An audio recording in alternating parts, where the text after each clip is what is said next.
বর্তমান বিশ্বের বহুল ব্যবহৃত এবং বহুল আলোচিত দুটি শব্দ ডিপসিক এবং ডিপ স্টেট।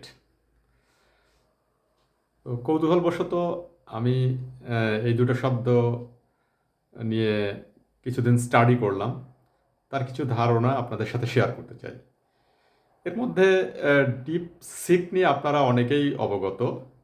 তো আজকে আমি ডিপ স্টেট নিয়ে অল্প কিছু কথা আপনাদের সাথে শেয়ার করতে চাই। আসলে ডিপ স্টেট অনেক বৃহৎ পরিসরের একটা বিষয়।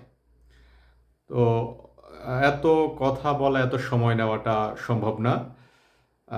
সেক্ষেত্রে আমি খুব স্বল্প পরিসরে এর সারমর্মটা নিয়ে আমি কিছু কথা বলতে চাই।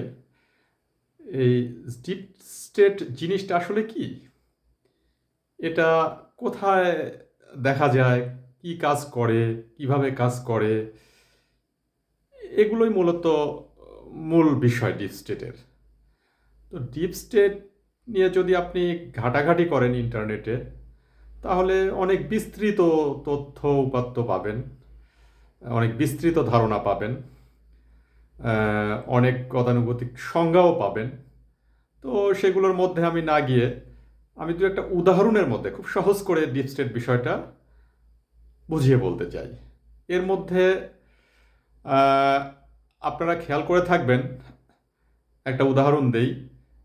পাকিস্তানে ইমরান খান খুবই জনপ্রিয় একজন নেতা, কিন্তু উনি রাজনীতিতে সেনাবাহিনীর কর্তৃত্ব এবং ভূমিকা সীমিত করতে চেয়েছিলেন। পরে সেনাবাহিনীর বিরাগভাজন হন উনি। এরপরে ফলে সেনাবাহিনী এবং আইএসআই, পাকিস্তানের গোয়েন্দা সংস্থা, ওনারা এই ডিপ স্টেটের প্রভাব খাটিয়ে ইমরান খানকে ক্ষমতার থেকে বিতাড়িত করেন। এটা কিভাবে কাজ করলো? ওনারা কি সরাসরি ইমরান খানের ক্ষমতা দখল করে নিয়েছে, বা ইমরান খানকে ক্ষমতা থেকে সরিয়ে ওনারা কি ক্ষমতা এসেছে? তাও করেনি। ওরা যেটা করেছে, রাষ্ট্রের ভেতরে একটা গোপন রাষ্ট্রের মতো কাজ করে, ওদের ক্ষমতার একটা ব্যবহার করে সরকার উৎখাত করে দিয়েছে। আর একটা উদাহরণ দিলে আপনারা আর একটু ক্লিয়ার হতে পারবেন। দেখেন, গত জো বাইডেন সরকারের আমলে যুক্তরাষ্ট্রে প্রায়শই একটা মর্মান্তিক ঘটনা ঘটে যাচ্ছিল। সেটা হচ্ছে স্কুলগুলোতে বন্দুকধারী বা অস্ত্রধারীদের হামলা। সেখানে নিরপরাধ ছোট ছোট বাচ্চা, মাসুম বাচ্চারা মারা পড়ছিল। এইটা নিয়ে আমেরিকায় একসময় হুলস্থুলস অবস্থা। তো স্বাভাবিকভাবে দাবি উঠছিল যে এই হামলা ঠেকানোর জন্য আমেরিকাতে যে অস্ত্র উৎপাদন, বাজারজাতকরণ এবং অস্ত্র ক্রয়ের যে স্বাধীনতা, যে কেউ ইচ্ছা করলে তার নিরাপত্তার স্বার্থে অস্ত্র কিনতে পারে এবং অস্ত্র সাথে রাখতে পারে, এই আইনটাকে কিছুটা নিয়ন্ত্রণের মধ্যে নিতে চেয়েছিল ওই সময়ের জো বাইডেন সরকার। কিন্তু এখানে ডিপ স্টেটের খেলা, তাদের প্রভাব, তাদের ক্ষমতা কতটুকু, তারা আসলে সরাসরি রাষ্ট্রের রাষ্ট্রপ্রধান বা রাষ্ট্রের অংশ নয়, কিন্তু রাষ্ট্রপ্রধান, রাষ্ট্রের ওপর, রাষ্ট্রের প্রত্যেকটা প্রতিষ্ঠানের ওপর তাদের একটা প্রভাব থাকে, এবং এই প্রভাব রাষ্ট্র বা রাষ্ট্রপ্রধান অগ্রাহ্য করতে পারে না। যাই হোক, ওই সময় সরকার ভাবছিল যে অস্ত্র উৎপাদন নিয়ন্ত্রণ, উৎপাদন, বাজারজাতকরণ এবং সবাই যাতে না কিনতে পারে, এরকম কিছু নিয়ন্ত্রণের কথা তারা ভাবছিল। কিন্তু এটা তারা শেষ পর্যন্ত করতে পারেনি। কেন পারেনি? কারণ ওই যে যারা অস্ত্র উৎপাদন করে এবং বাজারজাতকরণ করে, তাদের একটা প্রভাব আমেরিকার সরকারের ওপর আছে। এটাই ডিপ স্টেট। বরঞ্চ তারা সরকারকে কি পরামর্শ দিল, যে স্কুলে যেহেতু বন্দুকধারীরা আক্রমণ করে, তাহলে স্কুলের শিক্ষকদেরও অস্ত্র রাখা বাধ্যতামূলক করা হোক। যাতে বন্দুকধারীরা আক্রমণ করলে শিক্ষকরা সেটা প্রতিহত করতে পারে।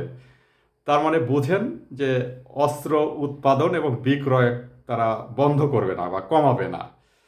এটাই ডিপ স্টেট, অর্থাৎ রাষ্ট্রের ভেতরে একটা গোষ্ঠীর হাতে ক্ষমতা, যারা রাষ্ট্র এবং রাষ্ট্রপ্রধানের ওপর কর্তৃত্ব করতে পারে।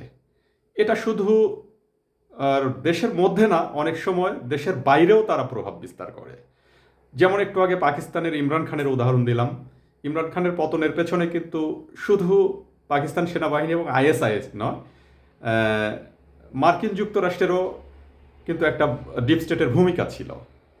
তো তারা আসলে সরাসরি সরকার না, সরাসরি সরকারের অংশ না, কিন্তু সরকার এবং সরকারের বিভিন্ন পার্ট বা অংশের ওপর বা সরকারি বিভিন্ন অর্গানাইজেশনের ওপরে তাদের একটা নিয়ন্ত্রণ থাকে, যে নিয়ন্ত্রণটাকে সরকার ইচ্ছা করলেই অগ্রাহ্য করতে পারে না।